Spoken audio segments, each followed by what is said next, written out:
Kennedy Onyango had been shot 8 times and he had died. Ruto then pivoted, making reference to a criminal who had allegedly seized the firearm from an officer, a reflection that landed to many Kenyans watching as an attempt to reframe a murdered 12-year-old as a casualty of criminal activity rather than the excessive police force. The clip went everywhere. It did not go everywhere because Kenyans were looking for reasons to be outraged.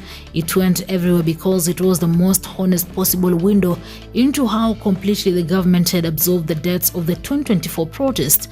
A president who did not know the name of the 12-year-old boy his security forces had shot 8 times. A president who, when reminded the boy was dead, wished for a story about a stolen gun rather than a word of genuine acknowledgement. For Jacinta Onyango and for every other mother who had lost a child in those protests, that moment was not a gaffe. It was a verdict. It told them everything they needed to know about whether justice was coming. It was not. 2 years has passed. No officer was prosecuted for the deaths of the over 65 people killed during the 2024 protest. No formal public accountability process was completed and its findings acted upon. The families who had been promised investigations watched those investigations disappear into institutional silence. Compassion was discussed in some cases, but the families repeatedly and consistently said compensation was not the point. The point was truth. The point was accountability. The point was that someone who wore a uniform and carried a weapon issued by the state had shot their children, and the state had spent 2 years ensuring that person faced no consequences. On June 25, 2026, Jacinta Onyango returned to Parliament. She was not alone. The families of others killed in 2024 and 2025 came with her.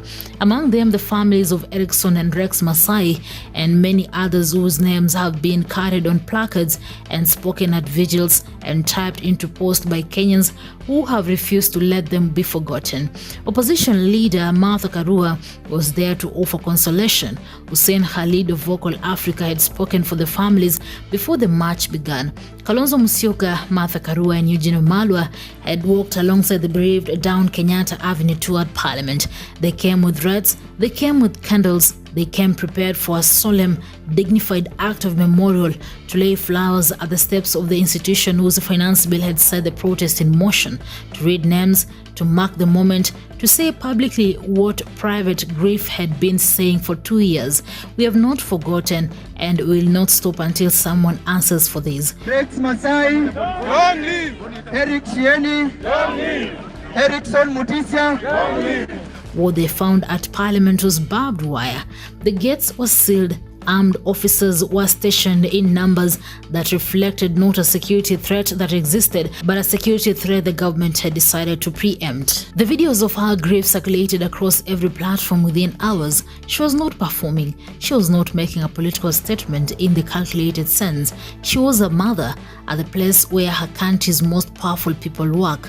2 years after the 12-year-old son was shot 8 times walking to collect a book, with no one yet held responsible for his death, surrounded by a barbed wire that the government had put there to keep her out. The tears were not a choice. The voice cracking was not a strategy. It was what 2 years of unresolved loss and broken promises sounds like when it reaches its limit in a public place. Ndio watoto wetu ni wajinga wakusoma, ndio maana walipatikana na hiyo marisasi yenu, lakini what about wajukuu wenu? Watakuja kunipa hiyo damu na kujira napitia nini sahi? Napitia nini? Walininyang'anya mtoto wangu.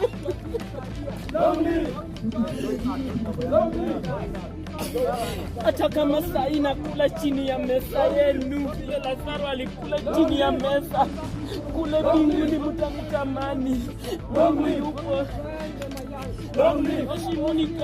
Her words that she wanted to see the officer who killed her child so that she could forgive him captured something that purely political language cannot. She was not asking for prosecution in that moment, though the families have consistently demanded accountability.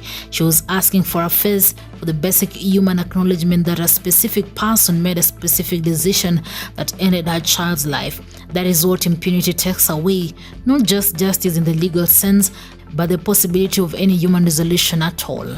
Jacinta Onyango is still asking for a face, Kenya is still waiting for an answer, and June 25th will keep coming back, louder and more volatile with each passing year, until one of those two things changes. Newsroom, Maisha TV, reader Kering Chebet.